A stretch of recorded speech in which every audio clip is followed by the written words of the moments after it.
আসসালামু আলাইকুম ওয়া রাহমাতুল্লাহ। সম্মানিত শিক্ষার্থী বন্ধুরা, আশা করছি আল্লাহর রহমতে আপনারা সকলে ভালো আছেন। আজকে আমরা আলোচনা করব আমাদের ছোট্ট বন্ধুদের জন্য সবচেয়ে একটি গুরুত্বপূর্ণ ক্লাস যদি ভালো করে বুঝতে চান অবশ্যই শেষ অবধি পর্যন্ত না টেনে দেখবেন বলে আমি আশা ব্যক্ত করছি। তো ক্লাসটি শুরু থেকে আলোচনা করব। আপনারা যে আজকে দেখতে পাচ্ছি সেটা হচ্ছে আমরা 2016 সালে যে টেক কোয়েশ্চেন গুলো আছে সেগুলো নিয়ে আলোচনা করছি। আজকে আমরা 2016 সালে আগত যতগুলো টেক কোয়েশ্চেন আছে সবগুলো নিয়ে আলোচনা করব। বিশেষ করে ভেঙে ভেঙে আলোচনা করার চেষ্টা করছি। আপনারা যদি ভালো করে বুঝতে চান অবশ্যই ক্লাসটি শেষ অবধি পর্যন্ত না টেনে দেখবেন। চলুন তো আমরা আমাদের মূল ক্লাসে চলে যাই। আমরা আজকে আলোচনা করব ঢাকা বোর্ড থেকে শুরু করে 2016 সালে যত বোর্ডে প্রশ্ন আসছে সেই প্রশ্নগুলো নিয়ে আপনাদের সামনে হাজির হয়েছে। আমি আশা করব ক্লাসটি না টেনে আপনারা ধীরে সুস্থে ক্লাসটি দেখবেন। তাহলে প্রথমত আমরা এখানে দেখতে পাচ্ছি ঢাকা বোর্ড থেকে যে 5টি বাক্য এসেছিল এই 5টি বাক্য নিয়ে আলোচনা করছি। প্রথমত আমরা বলে দিচ্ছি টেক কোয়েশ্চেনের দুটি অংশ থাকবে, একটি হচ্ছে মূল বাক্য আর একটি হচ্ছে টেক বাক্য। আমরা এখানে মাঝখানে যেটা কমা দেখতে পাচ্ছি না, এই যে কমা, এই কমার আগের অংশটাকে আমরা বলবো মূল বাক্য, মানে এটা হচ্ছে মেইন বাক্য ধরবো, ঠিক আছে। আর বাকি অংশ যেটা আছে শূন্যস্থান, এটাকে আমরা টেক বাক্য ধরবো। তো আমার মূল বাক্য যদি অ্যাফার্মেটিভ সেন্টেন্স হয় আমি টেক বাক্য নেগেটিভ করব, আমার মূল যদি নেগেটিভ হয় এটাকে আমরা অ্যাফার্মেটিভ করব। তাহলে আমরা দেখতে পাচ্ছি এখানে দেখতে পাচ্ছি চার্চেস। এই চার্চেস হচ্ছে এই চার্চেস শব্দ দ্বারা যদি কখনো একটা ব্যক্তি বোঝায় আমরা এখানে ব্যক্তির পরিবর্তে প্রনাউন বসাবো। আর যদি কোনো ব্যক্তি না বোঝায় বা ব্যক্তি না বুঝিয়ে যদি কখনো কোনো সময় যে আমার যে অন্য কোনো কিছুকে বোঝাচ্ছে বা কোনো বস্তুকে বোঝাচ্ছে সেক্ষেত্রে আমরা কি করব যে আমাদের বস্তু অনুসারে আমরা এই শব্দটি বসাবো। যেমন এখানে এখানে চার্চেস আছে, এটার পরিবর্তে আমরা এখানে একটা ট্যাগের সাবজেক্ট ইট দিব প্রথমত। আচ্ছা ঠিক আছে, তারপর আমরা কি করব এখান থেকে আমরা যে একটা তারপর দেখতে পাচ্ছি এখানে যে ক্যান আছে, এই ক্যান নটটা হচ্ছে বা ক্যান হচ্ছে মডাল। তা আমরা কি করব এখানে যদি ক্যান নট আছে আমরা এখানে শুধুমাত্র ক্যানটি বসিয়ে দেবো, অর্থাৎ ক্যান করব না। তার মানে আমার বাক্যটা কি হয়ে গেল যে এখন ট্যাগ হয়ে গেল। এরপর আমরা পরবর্তীতে বি নামের বাক্য দেখতে পাচ্ছি। বি এখানে হচ্ছে এটা ই হবে, ঠিক আছে, এভরিবডি, ঠিক আছে। আমরা দেখতে পাচ্ছি এভরিবডি যদি কখনো কোনো সময় কোনো একটা বাক্যের সাবজেক্ট যদি এভরিবডি, এনিবডি, সামওয়ান, সামবডি, ঠিক আছে, এনিওয়ান, এনিবডি, নান বা নো ওয়ান, নো ম্যান ইত্যাদি হয় তাহলে আমরা টেকের সাবজেক্ট সর্বদা দে বসাতে পারি, ঠিক আছে, এই যে দে বসাবো। তারপরে কি করব আমরা যে আমাদের এখানে লেখা আছে নোস, ভার্বের সাথে যদি কখনো এস যুক্ত থাকে সেই ক্ষেত্রে আমরা এখানে ডাস বসাই, কিন্তু এখানে ডাস বসবে না। কেন বসবে না? এই যে এখানে একটা সাবজেক্ট দে দিলাম, এই দেয়ের সাথে কখনো ডাস বসে না, ডু হয়। আর আগের বাক্যটা যদি অ্যাফার্মেটিভ হয় পরেরটি আমরা কি করব নেগেটিভ করে দেব, অর্থাৎ এই যে ডোন্ট দে। তার মানে আমরা যদি এটা আনসার করতে চাই আমাদের ডোন্ট দে হবে। পরবর্তী আমরা সি নাম্বারটা দেখবো। সি নাম্বারটা আমরা দেখতে পাচ্ছি এখানে লেখা আছে দা সাকসেসফুল পিপল, অর্থাৎ পিপল হচ্ছে বহুবচন, ঠিক আছে। তো এটি যেহেতু বহুবচন বোঝাচ্ছে সেজন্য আমরা টেকের একটি সাবজেক্ট দিব, সাবজেক্টটা হচ্ছে দে, আমরা সাবজেক্টটি দে ধরলাম। এরপরে পরবর্তী থেকে দেখতে পাচ্ছি শব্দ আর, এটা হচ্ছে টু বি ভার্ব, অর্থাৎ সাবজেক্টের পর যদি কখনো টু বি ভার্ব থাকে আমরা সেই শব্দটি এখানে বসিয়ে দেব। আর বাক্যটা যদি অ্যাফার্মেটিভ থাকে আমরা এটাকে কি করব নেগেটিভ করব, অর্থাৎ আনসারটা হচ্ছে ড বা আরন্ট দে। এরপর আমরা ডি নাম্বার বাক্য দেখবো। ডি নাম্বার বাক্য দেখতে পাচ্ছি আমরা এভরিথিং যদি কখনো কোনো সময় কোন একটা বাক্যের সাবজেক্ট এভরিথিং, এনিথিং, সামথিং, হ্যাঁ, এই শব্দগুলো হয় আমরা টেকের সাবজেক্ট করব সর্বদা ইট। আমরা কি করব ইট দিলাম। ইট দেওয়ার পর আমরা এখানে দেখতে পাচ্ছি ইস, যে শব্দটা আছে আমরা এই শব্দটা এই জায়গাতে বসিয়ে দেব। তারপর এখানে আমরা এই বাক্যটা যেহেতু আগেরটা যেহেতু অ্যাফার্মেটিভ আমরা পরেরটি নেগেটিভ করে দেব, অর্থাৎ কি হলো ইজ অন ইট, ঠিক আছে। আমরা তাহলে বিষয়টি বুঝতে পারলাম। এরপর আমরা পরবর্তী দেখব। পরবর্তী সর্বশেষ যে বাক্যটা আছে ই নাম্বার দেখতে পাচ্ছি আমরা সৌদি আছে। এরপরে দেখা যাচ্ছে ইন্ডাস্ট্রি। ইন্ডাস্ট্রি হচ্ছে শিল্প কারখানা, বেশ করে এর পরিবর্তে আমরা এখানে টেকের সাবজেক্ট বসাবো ইট, ঠিক আছে, টেকের সাবজেক্ট আমরা ইট বসাবো। তারপর এই সাবজেক্টের পরে একটা ইস দেখছি, এই ইসটা এখানে বসিয়ে দিব। আমার মূল বাক্যটা যেহেতু আমার স্ট্রাইটিভ আছে, আমরা এই অংশটি নেগেটিভ করে দেব। তার মানে কেমন হচ্ছে, ইজন্ট ইট। তাহলে আমরা বিষয়টি বুঝতে পেরেছি। এরপর আমরা পরবর্তী যে মানে 2016 সালের পরবর্তী যে আরেকটি বোর্ড আছে সেটি আমি আপনাদেরকে দেখানোর চেষ্টা করছি। তো এখানে দেখতে পাচ্ছি আমরা এখন যেটা দেখাবো সেটা হচ্ছে 2016 সালের যে কুমিল্লা বোর্ডে যে প্রশ্নটি আসছিল তার মধ্য থেকে আমরা এখন 5টি বাক্য ব্যাখ্যা সহকারে আলোচনা করছি। আচ্ছা, এখানে আমরা যে কুমিল্লা বোর্ডে যে 16 সালের যে প্রশ্ন দেখতে পাচ্ছি, প্রশ্নের 1 নাম্বার লেখা আছে আই নিড। এই নিড শব্দটি মানে মডাল হিসাবে ইউজ হয়, বা আপনি এটার উত্তর দুইটা করতে পারবেন। কিভাবে, আপনি যদি চান যে এই বাক্যটা মানে আপনি আনসার করবেন তাহলে কি করবেন, এই যে নিডন্ট আই দিতে পারবেন। আবার যদি চান যে আপনি এভাবে বসাবেন না, সেই ক্ষেত্রে আপনি কি করতে পারবেন, ডোন্ট আই দিতে পারেন, ডোন্ট আই এভাবে দিতে পারেন। আপনি চাচ্ছেন না যে এভাবে দিবেন, তখন আপনি চাইলে এটা কি করতে পারেন, ডিডন্ট আই। ঠিক আছে, আমি এটার 3টা আনসার দিলাম, কেননা এই নিড শব্দটি হচ্ছে মডাল। যদি মডাল হিসেবে ইউজ করেন তখন নিডন্ট আই হবে। এটা যদি আপনি কি করেন বি1 বা প্রেজেন্ট টেন্স হিসেবে ইউজ করেন তখন হবে ডোন্ট আই। আপনি যদি এটাকে পাস্ট টেন্স ইউজ করেন তখন হবে ডিডন্ট আই। কেননা নিড শব্দ যেটি আছে এইটাই কিন্তু 3টাই শব্দ হয় একই রকম, অর্থাৎ এখানে নিড নিড নিড।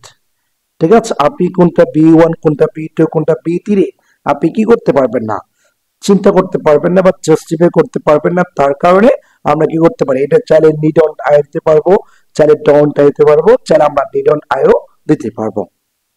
একটু স্পেশাল যে জিনিসগুলো আছে একটু আলোচনা করছি। এরপরে বি নাম্বার দেখতে পাচ্ছি আমরা, প্রথমে দেখতে পাচ্ছি সাবজেক্ট আছে। এখান থেকে আমরা যেটা দেখছি সেটা হচ্ছে সাবজেক্ট হচ্ছে আই। ঠিক আছে, আমরা এখান থেকে আই দেখতে পাচ্ছি। যদি আই থাকে আমরা এখানে আইটি বসিয়ে দেব। আর এখানে সাবজেক্টের একটা শব্দ দেখতে পাচ্ছি মাস্ট, এটি হচ্ছে মডাল। তো আমরা মডাল থাকলে এই মডাল শব্দটি বসিয়ে দেব। আর আমার মূল বাক্যটা যদি সাইডিভ হয় আমি এখানে সংক্ষিপ্ত আকারে নট দেব, তার মানে মাজন্ট আই। ঠিক আছে, আমরা বুঝতে পারলাম। সি নাম্বার দেখবো। সি নাম্বার দেখতে পাচ্ছি আই হ্যাভ নট রিটেন বা আই হ্যাভন্ট রিটেন, এটা হচ্ছে প্রেজেন্ট পারফেক্ট টেন্স। আপনি যদি এটা টেক করতে যান, এখানে যে সাবজেক্ট আই আছে এই আইটি আপনি কি করবেন, এই জায়গাতে বসিয়ে দিবেন। তারপর সাবজেক্টের পরে যেটা হ্যাভ আছে আপনি এখানে চাইলে কি করবেন, হ্যাভটি বসিয়ে দিবেন। এখন এখানে যেহেতু নট আছে তাহলে এই পাশে নট দিতে হচ্ছে, তার মানে এইটুকু আনসার হ্যাভ আই। এবার আমরা ডি নাম্বার দেখবো। ডি নাম্বার দেখতে পাচ্ছি as we are parents I think. আপনি এইটুক পর্যন্ত পুরোটি আপনি কি করবেন, বাদ দিয়ে দিবেন, মানে মনে করবেন যে এইটুকু নাই। তারপরে কি করবেন, এইটুকু বাদ দিয়ে আপনি পরবর্তী দেখবেন এখানে যে সাবজেক্ট আছে উই, আপনি এই সাবজেক্টটি এখানে বসিয়ে দেবেন। তারপরে এখানে যেটা শুট আছে এই শুটটা হচ্ছে মডাল, আপনি এখানে এই শুটটি বসিয়ে দেবেন, তার মানে শুট উই। তাহলে আমরা বিষয়টি বুঝতে পেরেছি। এরপর আমরা ই নাম্বারটা বাক্য দেখতে পাচ্ছি। ই নাম্বার বাক্যর ক্ষেত্রে আপনি যদি একটু মনোযোগ দেন সেক্ষেত্রে দেখবেন যে এইখানে দেখুন যেখানে লেখা আছে আই এম রেগুলার বা ইরেগুলার ওয়েটিং, এইটুকু বলেছে, এইটুকু আপনি আপাতত নাই মনে করেন। তারপর কি করবেন, মাই প্যারেন্টস অর্থাৎ কনজাংশন যুক্ত, যেমন এখানে একটা কি আছে এন্ড বাট আছে, এন্ড থাকতে পারে, এরকম যুক্ত যদি দুটি বাক্য যুক্ত করে আপনি প্রথম বাক্যটা বাদ দিয়ে পরবর্তী বাক্য দিয়ে আপনি কি করবেন, সেটিকে টেক করবেন। যেমন এখানে লিখে আছে মাই ফ্রেন্ড, ঠিক আছে, মাই ফ্রেন্ড আমার বন্ধু, ইস বলেছে ইস, এই ইসটা আপনি চাইলে কি করতে পারেন ভার্ব হিসেবে ইউজ করবেন, বা করে যেতে অ্যাফার্মেটিভ আছে আপনি এর সাথে কি করবেন নট করবেন ইজন। তারপরে মাই ফ্রেন্ড মানে হচ্ছে আমার বন্ধু, সেক্ষেত্রে আপনি কি করতে পারেন হি দিতে পারেন। তাহলে আমরা হয়তো 2016 সালের কুমিল্লা বোর্ডে যে প্রশ্নটি আছে সেটি আপনাদেরকে দেখালাম। এরপর আমরা পরবর্তী দেখে নিব যে রাজশাহী বোর্ডে যে 2016 সালে যে প্রশ্নটি এসেছিল তার সমাধানটা আলোচনা করছে। সমাধানের প্রথমত দেখতে পাচ্ছি টেলিং, যেমন এটা অনেকবার আসছে, টেলিং লাইস মানে হচ্ছে মিথ্যা বলা। আচ্ছা, মিথ্যা বলা এটা কোনো ব্যক্তি না, এটা বস্তুর আকার বোঝায়, সেক্ষেত্রে আমরা কি করব এখানে ইট দেব। তারপর এখানটা শব্দ আছে ইন, এটা ইন না, এটা হবে ইস, অর্থাৎ টেলিং লাইস ইজ আগ্রেসিভ, মিথ্যা বলা মহাপাপ। তো এখানে যদি ইজ থাকে আমি কি করব, এই ইজটা এখানে বসিয়ে দিব। তারপরে বাক্যটা যদি অ্যাফার্মেটিভ হয় আমি এখানে কি করব, নট যোগ করব। তার মানে ইজন্ট ইট, আমার আনসার হবে কি ইজন্ট ইট। এরপর আমরা বি নাম্বার দেখবো। বি নাম্বার দেখতে পাচ্ছি ওয়ান, এটা আপাতত নাই মনে করে হি বিডস 100 লাইস বলেছে। আচ্ছা, সেই ক্ষেত্রে আমরা কি করতে পারি, যেমন এখানে বলেছে বিডস, সাবজেক্টের পরে ভার্বের সাথে এস যোগ হয়। আচ্ছা, তো সাবজেক্টের পরে ভার্বের সাথে এস যোগ হয়, সেই ক্ষেত্রে আমরা ডাজ বসাই, ডাজ। বাক্যটা যদি অ্যাফার্মেটিভ হয় সেই ক্ষেত্রে আমরা কি করি, একটা নট দিই, অ্যাপোস্ট্রফি দিয়ে টি দিই, মানে ডাজন্ট। তারপর এখানে যেহেতু হি আছে ওই হিটি আমি বসিয়ে দিচ্ছি, তার মানে ডাজন্টই আমার বাক্যের আনসারটি হয়ে গেল। এরপর আমরা দেখবো যে একটু আগে আমি পূর্ববর্তী আরেকটা স্লাইডে বলেছিলাম যে যদি কখনো কোনো শব্দের শুরুতে নাম থাকে, যেমন না, নোবডি, হ্যাঁ না, যে আপনার কি আছে, নো ওয়ান আছে, এই শব্দগুলো যদি কখনো কোনো সময় সাবজেক্টের ট্যাগ মানে সাবজেক্ট হিসাবে ইউজ হয় একটা বাক্যের, সেই ক্ষেত্রে ট্যাগ বাক্য হবে দে। ঠিক আছে, আমি দে বসাবো। তারপরে কি করতে পারি, এখানে লিখে আছে বিলিভস, বিলিভস এর ভার্বের সাথে এস যোগ আছে। আমরা জানি কি সাবজেক্টের পর ভার্বের সাথে যদি এস যোগ হয় সেই ক্ষেত্রে এখানে আমরা ডু বসাই, কিন্তু এখানে ডু বসানো বা ডাস বসাই, কিন্তু এখানে ডাস বসানো যাবে না, কেননা দের সাথে কখনো ডাস বসে না, ডু হয়। বাক্যটা যেহেতু নিজেই নেগেটিভ আর নেগেটিভ দরকার নেই, কেননা নান শব্দটি নিজেই নেগেটিভ, তাহলে এই পাশে নেগেটিভ করার দরকার নেই। তারপরে আনসারটা কেমন হচ্ছে, ডো দে। ঠিক আছে, ডো দে। এরপর আমরা পরবর্তী ডি নাম্বার দেখবো। ডি নাম্বার দেখতে পাচ্ছি সাবজেক্ট আছে হি, আমরা হিটা এই পাশে বসিয়ে দিলাম। তারপর কি করবো, এখানে দেখতে পাচ্ছি হেস্টো, হেস্টো হচ্ছে মডেল, এটা যদি আপনি মডেল হিসাবে ইউজ করেন সেই ক্ষেত্রে আপনি ডাজন্ট হি বসাবেন। আর যদি আপনি কি হিসাবে ইউজ করেন, যে ভার্ব হিসাবে ইউজ করেন বা সাহায্যকারী হিসাবে, সেই ক্ষেত্রে আপনি কি করবেন, হ্যাজ দেবেন।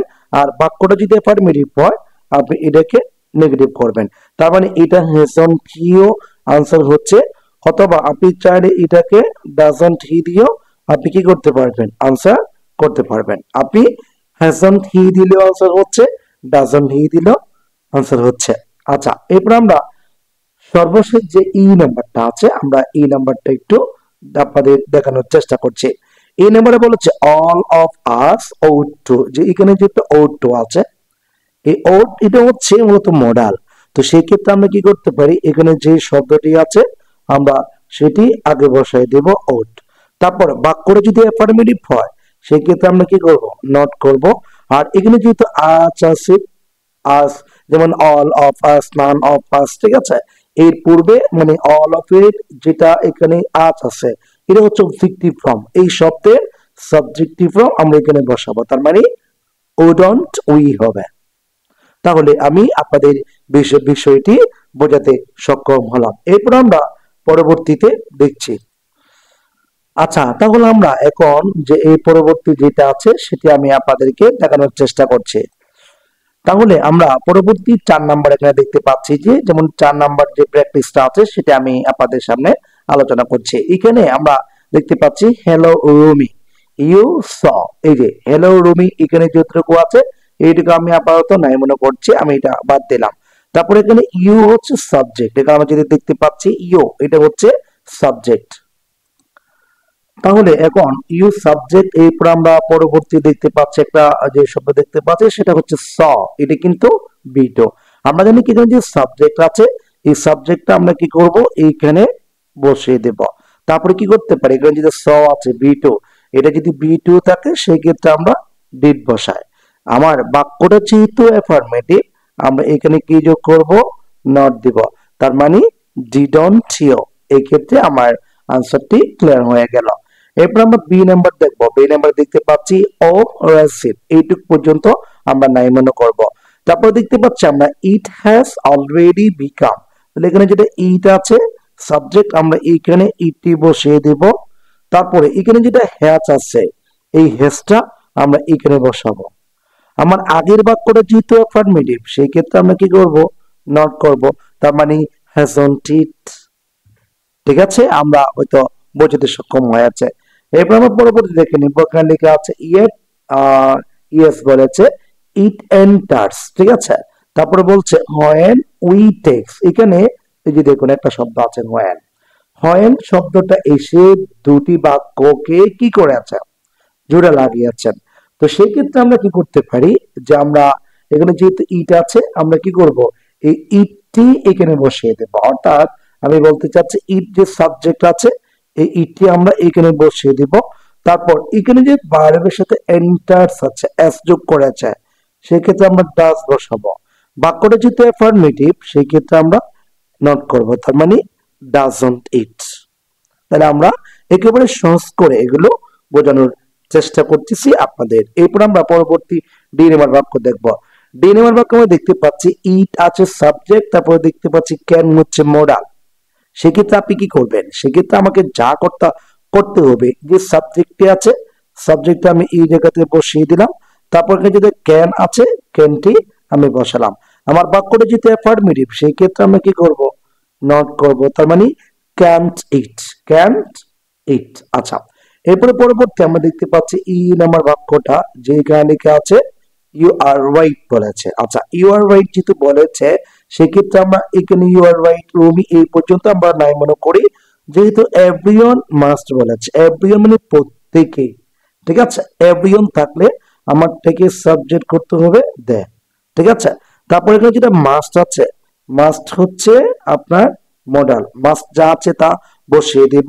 এরপরে আমরা একটা কি করব, নট যোগ করব, তার মানে মাজন, ঠিক আছে, মাজন দে, এভাবে হবে।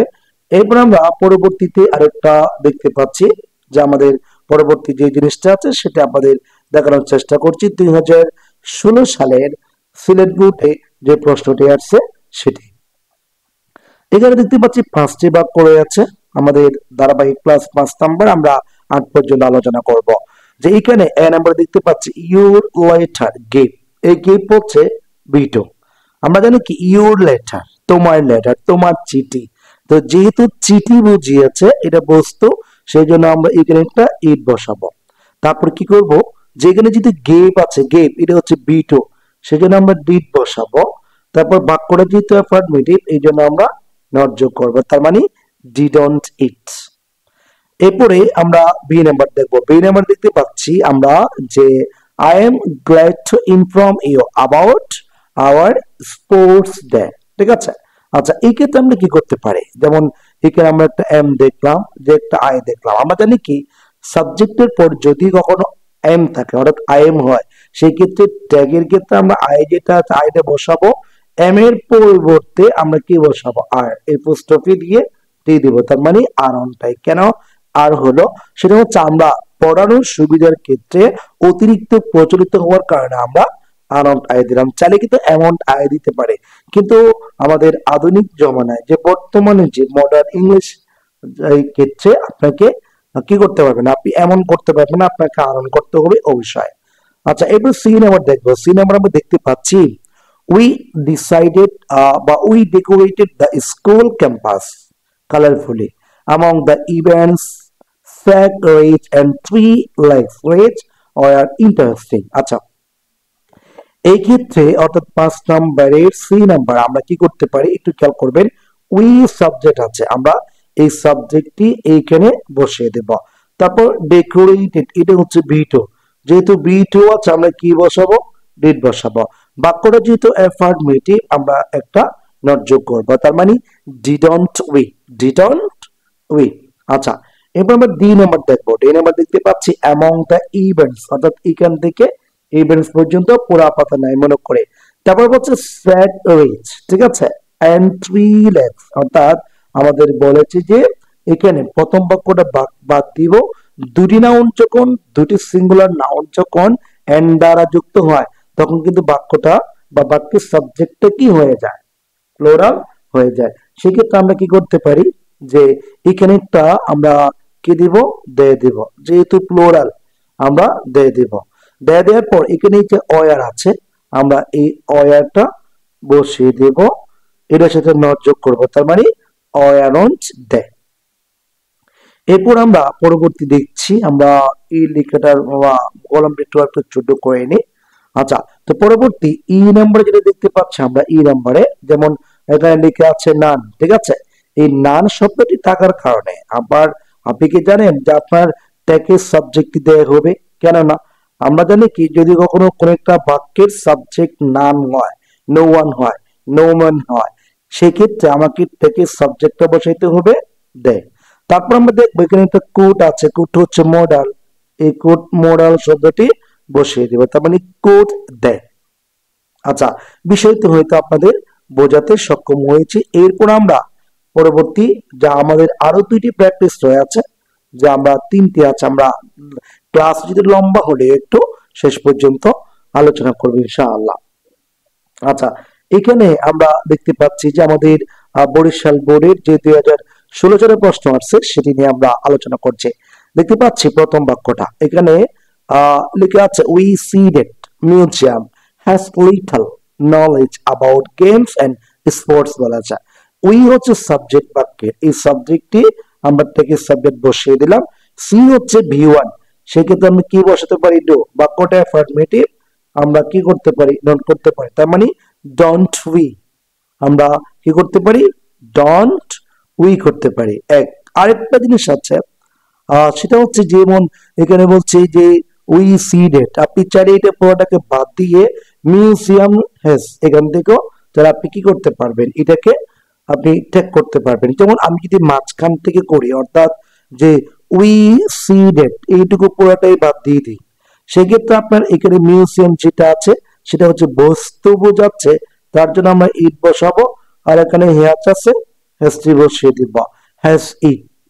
হ্যাঁ, মূল বাক্যটা যেটা অ্যাফার্মেটিভ, আমরা একটা নট যোগ করবো, চাইলে আপনারা এভাবেও আনসার করতে পারবেন।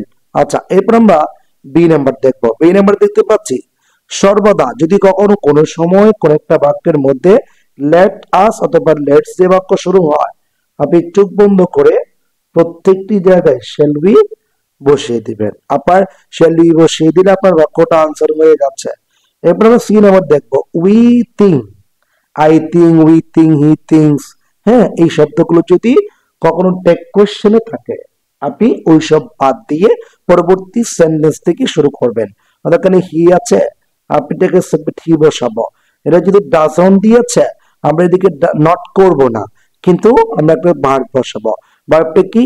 Is equal no. ঠিক আছে, এই নো যেটা আছে, আমরা এখন এই শব্দটা এখানে কি বসাবো? যেহেতু ডাজন্ট আছে, আমরা এখানে কি করতে পারি? ডাস করতে পারি, কেননা এখানে নটটা বাদ যাবে, ডাসটা এখানে বসিয়ে দিতে হবে, তার মানে ডাসি। এরপর আমরা ডি নাম্বার দেখবো। ডি নাম্বার দেখতে পাচ্ছি এভরিবডি থাকলে আমাদের ট্যাগের ক্ষেত্রে কি হয়? দেয় হয়। যেহেতু এখানে বলছে প্রাইজেস, এখানে ডু হবে, আর এখানে অ্যাপোস্ট্রফি দিয়ে টি হবে, তার মানে ডন্ট দেয়। কেননা যে এভরিবডি থাকলে দেয় হয়, আর দেয়ের সাথে কখনো ডাস হয় না, ডন্ট হয় বা ডু হয়। আগের বাক্যটা অ্যাফার্মেটিভ, পরেরটা আমাকে নেগেটিভ করতে হবে। এরপর আমরা কি করব? ই নাম্বার দেখবো। ই নাম্বার দেখতে পাচ্ছি দো আছে, যদিও, এটা বাদ। তারপর এখানে কি আছে? হি আছে, হি ইজ গড, তাহলে এটা পুরোটাই বাদ, এখান থেকে এটা পুরোটাই আমরা নাই মনে করি। কিন্তু এখানে দেখো হি ইজ লাইছি, সেক্ষেত্রে আমরা ইজ আছে, ইজটা বসাবো, বাক্যটা অ্যাফার্মেটিভ, আমরা নট করব। এখানে হি আছে, হিডি বসিয়ে দিব, তার মানে হ্যাজন্ট ইটস। ঠিক আছে, আমরা বুঝতে পারলাম। এরপর আমরা আমাদের পরবর্তী যে প্র্যাকটিসটা আছে সেটি আপনাদের দেখানোর চেষ্টা করছি। আমাদের অষ্টম নাম্বারটা, এখানে যে আমাদের 7 নম্বর যে প্র্যাকটিসটা আছে সেটা আপনাদেরকে আলোচনা করছে। সেটা হচ্ছে চট্টগ্রাম বোর্ড 2016 সালে আসছিল, অর্থাৎ চট্টগ্রাম বোর্ড 2016 সালে এই প্রশ্নটি এসেছিল। এখানে আমরা 1 নম্বরটা বাক্য দেখতে পাচ্ছি দ্য উইন্ড। উইন্ড মানে হচ্ছে বাতাস, তার জন্য আমরা কি বসাতে পারি? ইট বসাতে পারি। ঠিক আছে, আমরা তার জন্য ইট বসাতে পারি। যেহেতু ব্লোস বলেছে, ভার্বের সাথে এস যোগ হয়েছে, সেই জন্য আমরা ডাস বসাতে পারি। বাক্যটা যেহেতু অ্যাফার্মেটিভ, এই জন্য আমাকে কি করতে হবে? নট করতে হবে, অর্থাৎ ডাজন্ট ইট। এরপর আমরা পরবর্তী এখানে বললাম যে এর আগে একটা বাক্য বলেছি, যদি কখনো কোনো সময় লেটস অথবা লেটাস দ্বারা বাক্য শুরু হয়, সেই ক্ষেত্রে আপনাকে শেল বি দিতে হবে। আর যদি লেট দেম, লেট করিম, লেট হিম, লেট টু বলেন, সেই ক্ষেত্রে আপনি সর্বদা সব জায়গাতে উইল ইউ বসাবেন। ওকে, এরপর আমরা সি নাম্বার দেখবো। সি নাম্বার বলছে হাউ নাইস দ্য ফ্লাওয়ার। এখান থেকে আমরা সাবজেক্ট ফ্লাওয়ার, এটা বস্তু, যেহেতু ফ্লাওয়ার্স বলেছে, আমরা কি দিব? দে দিব। যেহেতু আর আছে, আর দিব। এখানে একটু কি দিব, নট দিব, আরন্ট দে। এরপরে আমরা ডি নাম্বার দেখছি। ডি নাম্বার লিখে আছে এভরিথিং। আমি বলেছিলাম এভরিথিং, এনিথিং, সামথিং, এগুলো যদি কখনো কোনো সময় বাক্যের সাবজেক্ট হয়, ট্যাগের সাবজেক্ট হবে ইট। ঠিক আছে, ট্যাগের সাবজেক্ট কি হবে, ইট হবে। এরপর যদি লুকস আছে, আমরা এটার জন্য একটা ডাজ বসাবো। বাক্যটা যেহেতু অ্যাফারমেটিভ, আমাকে নোট করবো, অর্থাৎ ডাজন্ট ইট। এরপর আমরা পরবর্তী ই নাম্বার দেখবো। ওয়ার্ক হার্ড টু চার্চেস বলেছে। ওয়ার্ক হচ্ছে ভার্ব, এখানে ভার্ব হিসেবে ইউজ হয়ে আছে। যদি কখনো কোনো সময় কোনো একটা বাক্য ভার্ব দ্বারা শুরু হয়, সেক্ষেত্রে সেটা হচ্ছে ইম্পারেটিভ সেন্টেন্স। আর ইম্পারেটিভ সেন্টেন্সের ক্ষেত্রে আপনি সর্বদা উইল ইউ বসাতে পারবেন। ওকে, ঠিক আছে। আমরা সর্বশেষ যে আরেকটি প্র্যাকটিস আছে সেটি এখন করার চেষ্টা করছি, আর সেটি হচ্ছে 8 নাম্বার। অর্থাৎ আমাদের প্রতিটি ভোটে 8টি করে মডেল কোয়েশ্চেন ছিল, যে এই মডেল কোয়েশ্চেন গুলো থেকে বিশেষ করে আমি টেক কোয়েশ্চেনের বাক্যগুলোকে আপনাদের উত্তর দেওয়ার জন্য চেষ্টা করছি, বা ব্যাখ্যা সহ। যেমন এখানে আমরা দেখতে পাচ্ছি যে 8 নাম্বারটা লিখে আছে Swapna has little knowledge hang out computer. এখানে এখানে বলছে স্বপ্না মেয়ের নাম, সেক্ষেত্রে আমরা কি বসাতে পারি, সি বসাতে পারি। হ্যাজ আছে, আমরা হ্যাজ দিতে পারি। বাক্যটা অ্যাফারমেটিভ, আমরা নট করব, তার মানে হ্যাজ অন সি। তারপর বি নাম্বার, এখানে লিখে আছে সি, আমরা এখানে সিটা বসিয়ে দিব। তারপর এখানে যদি ক্যান আছে, আমরা ক্যানটা বসাবো। তারপর বাক্যটা অ্যাফারমেটিভ, আমরা কি করব, নট করব, তার মানে ক্যান সি। এরপর আমরা পরবর্তী সি নাম্বার দেখতে পাচ্ছি। এখানে আই থিঙ্ক আছে, এই আই থিঙ্কটা বাদ দিব, নাই মনে করব। সি হ্যাজ নো বলেছে, নো যেহেতু নেগেটিভ, এই ভাষার নেগেটিভ হবে না, তার মানে হ্যাজ সি হবে, হ্যাজ সি, কেননা এখানে নো আছে। তো নো থাকলে বাক্যটা নেগেটিভ, আর ওই পাশে নেগেটিভ করার দরকার নাই। এরপর আমরা ডি নাম্বার দেখবো। ডি নাম্বার দেখতে পাচ্ছি সি হচ্ছে সাবজেক্ট, ঠিক আছে। এখানে শুট আছে, শুট হচ্ছে মোডাল। তা আমরা কি করতে পারি, সি যেটা আছে এটাকে এই পাশে সাবজেক্ট হিসেবে বসালাম, শুট আছে, আমরা শুটটাকে বসিয়ে দিলাম। বাক্যটা যেহেতু অ্যাফারমেটিভ, আমরা এখানে নট দিব, শুডন্ট সি। এরপর আমরা দেখতে পাচ্ছি লেটস। আমি একটু আগে বলেছিলাম এর আগে, যদি কখনো লেটস বা লেটাস দ্বারা বাক্য শুরু হয়, সেক্ষেত্রে আপনাকে চোখ বন্ধ করে আপনি কি বসাবেন, সে উই বসিয়ে দিবেন। তাহলে আমরা বিষয়টি বুঝতে পারলাম। তো আজকের ক্লাসটি প্রায় 27 মিনিট হয়ে গেছে, অনেক লম্বা। আশা করছি আপনারা দেখবেন বলে আপনাদের জন্য এই কাজগুলো করছি। আর আমি ক্লাসগুলো একসাথে করছি কেননা, যে আমাদের শিক্ষার্থীরা যেন সালভিত্তিক করে সকল প্রশ্নগুলো একসাথে গোছালো করে শিখতে পারে, তার জন্য। তো আজকে ক্লাসটি এখানে শেষ করব। আমরা 2016 সাল থেকে প্রায় 8টি বোর্ড ব্যাখ্যাকারে বুঝিয়ে দিয়েছি। আশা করব আপনারা সবাই বুঝতে পারবেন, এবং যদি কোনো কিছু না বুঝেন সেক্ষেত্রে আমাকে কমেন্টসে জানাবেন, আমি আপনাদের উত্তর বুঝিয়ে দেওয়ার চেষ্টা করব। তো আজকেই বলে আপনাদের কাছ থেকে বিদায় নিচ্ছি। সবাই ভালো থাকবেন, সুস্থ থাকবেন। আসসালামু আলাইকুম ওয়া রাহমাতুল্লাহ।